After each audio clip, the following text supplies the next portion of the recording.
Assalamualaikum warahmatullahi wabarakatuh. Salam sejahtera bagi kita semua. Yang terhormat, dosen pembimbing saya, Pak Sumiana, Dokter MSI, AK, CA, dan yang saya hormati, dosen tim penguji saya. Perkenalkan, saya Dwi Septiani Aini akan memaparkan hasil penelitian saya yang berjudul Analisis Pengaruh Good Corporate Governance terhadap kinerja perusahaan.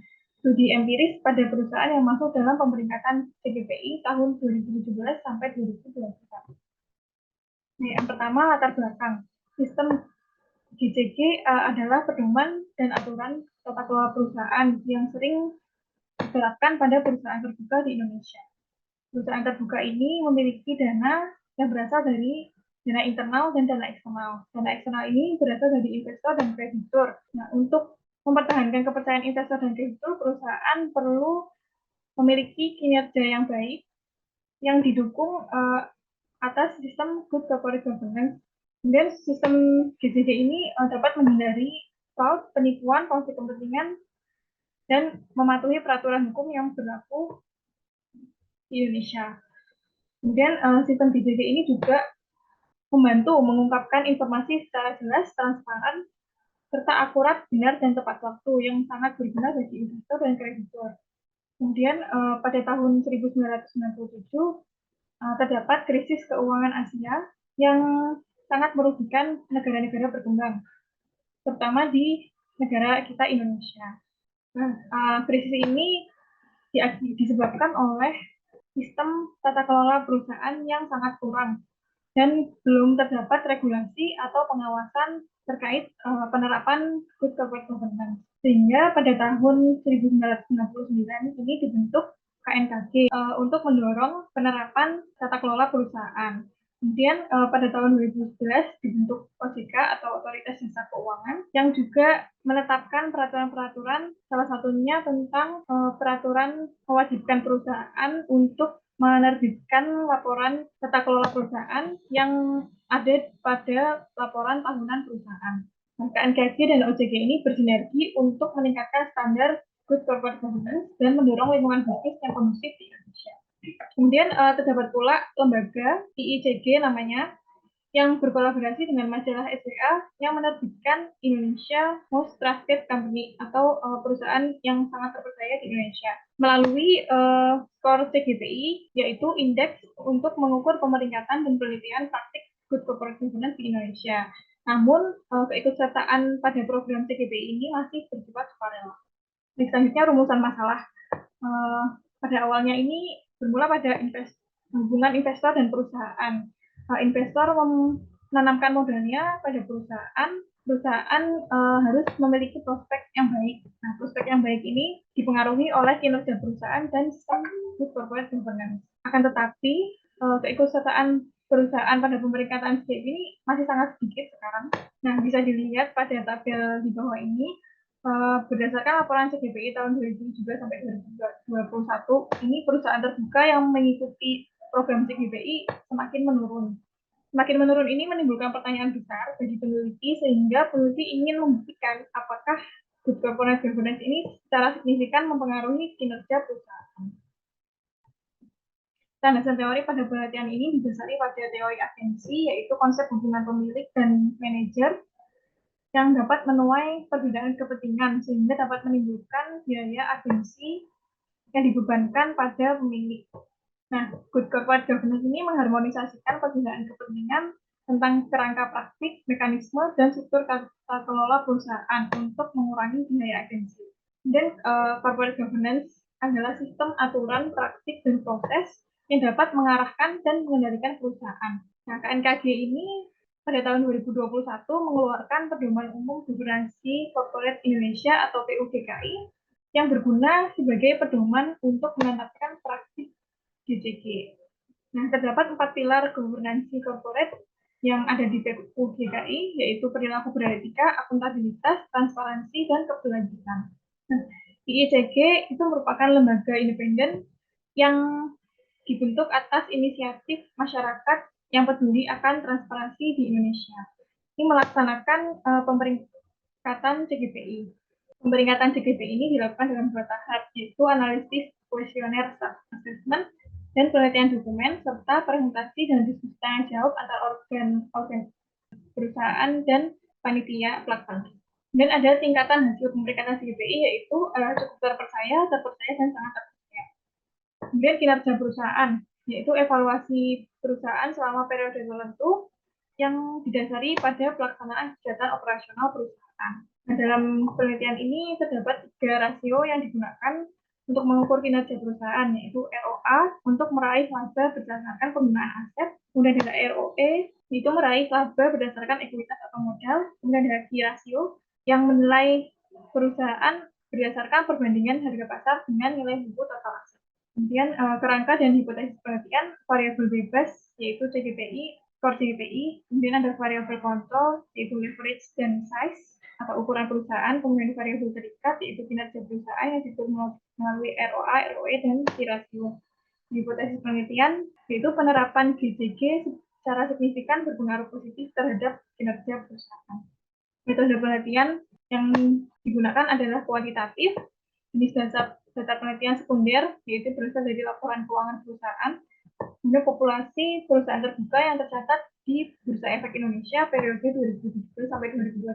Kemudian sampel penelitian perusahaan terbuka yang telah menerbitkan annual report secara lengkap, kemudian perusahaan yang mengikuti program pemeringkatan CGPI dengan skor lebih dari 70 atau termasuk dalam kategori terpercaya dan sangat terpercaya. Kemudian pengukuran variabel bebas skor CGPI, variabel kontrol, dan variabel terikat dapat dilihat di layar rumusnya. Kemudian analisis data, model ROA, ROI, dan key rasio terdapat rumus regresi yang digunakan seperti di layar. Kemudian uji asumsi klasik menggunakan uji normalitas, uji multikolinearitas, uji heterogeneisitas, dan uji autokorelasi. Kemudian uji hipotesis dilakukan menggunakan uji statistik T, uji statistik F, dan uji koefisien determinan.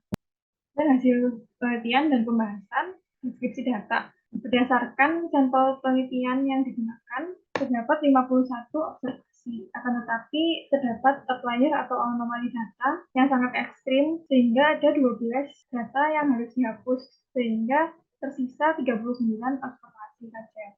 Nah, deskripsi statistik terkait minimum, maksimum, min, dan standar deviasi seperti di layar. Kemudian uji asumsi klasik, yang pertama uji normalitas. Yang pertama dilihat dari kurva normal pada model ROA, ROE, dan model key rasio.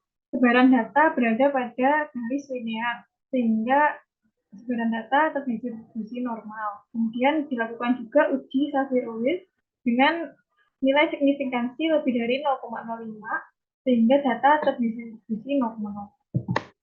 Kemudian uji multikolinearitas dengan syarat nilai kurang dari 10 dan nilai tol lebih dari 0,1. Nah, dilihat dari tabel uji multikolinearitas tidak terdapat multikolinearitas. Kemudian uji heteroskopisitas dengan syarat signifikansi lebih dari 0,05. Berdasarkan uji Sperman-Stroh tidak terdapat heteroskopisitas. Kemudian yang terakhir uji autokorelasi dengan syarat DU kurang dari DW kurang dari 4 min DU yang menghasilkan data tidak terdapat autokorelasi. Dan uji hipotesis, nah terdapat hasil analisis regresi yang berdasarkan pada rumus yang sebelumnya yang bisa dilihat di layar. Kemudian uji statistik F dengan signifikansi kurang dari 0,05 dan F hitung lebih dari F tabel.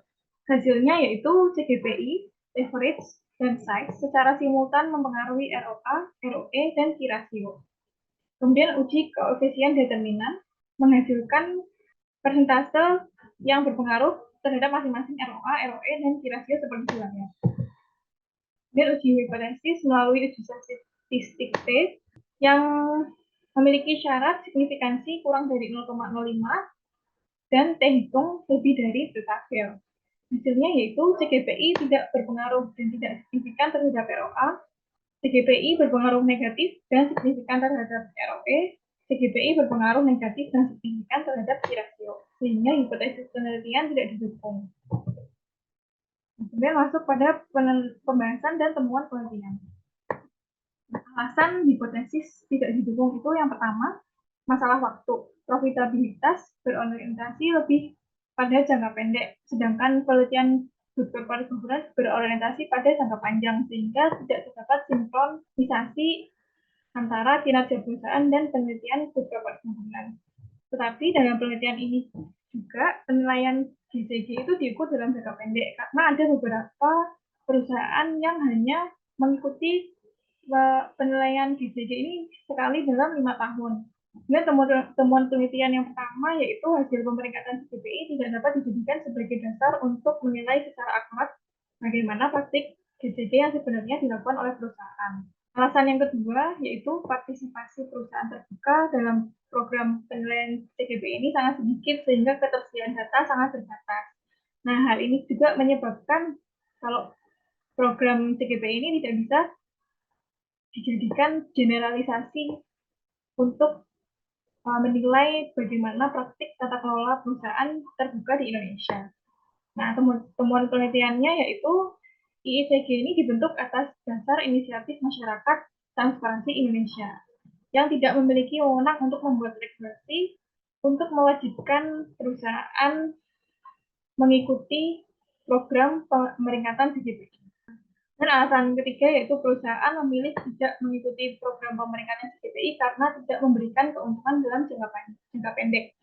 Perusahaan lebih tertarik pada keuntungan jangka pendek karena lebih menarik investor. Nah, temuan penelitiannya yaitu keputusan untuk tidak mengikuti penilaian CGPI ini tidak mengubah persepsi publik, terutama di mata investor. Kemudian yang keempat, alasan yang keempat, penerapan GCG digunakan sebagai kewajiban untuk memenuhi peraturan saja.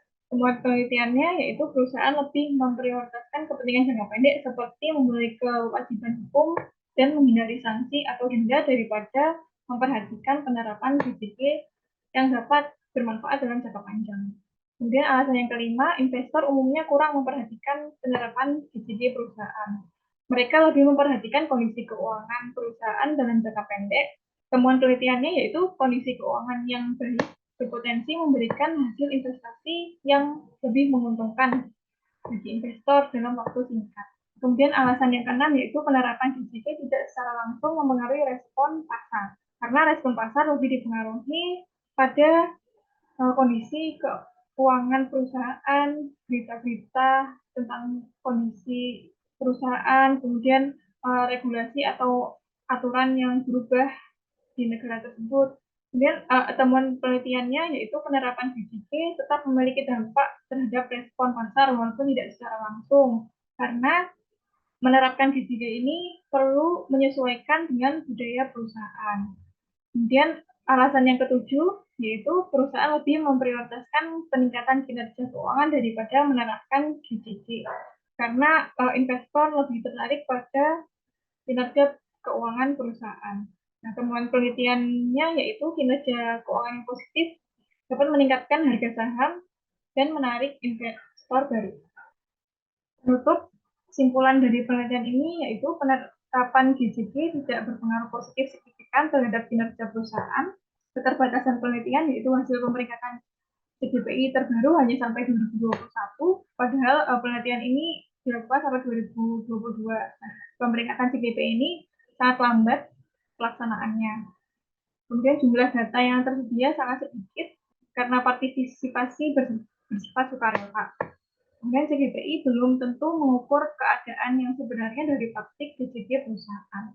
Implikasi atas penerapan GCG dalam jangka panjang yaitu yang pertama meningkatkan transparansi dan akuntabilitas, mengurangi risiko tidak etis dan mencegah skandal perusahaan di masa depan, meningkatkan kinerja keuangan dalam jangka panjang, menarik investor, dan meningkatkan reputasi perusahaan.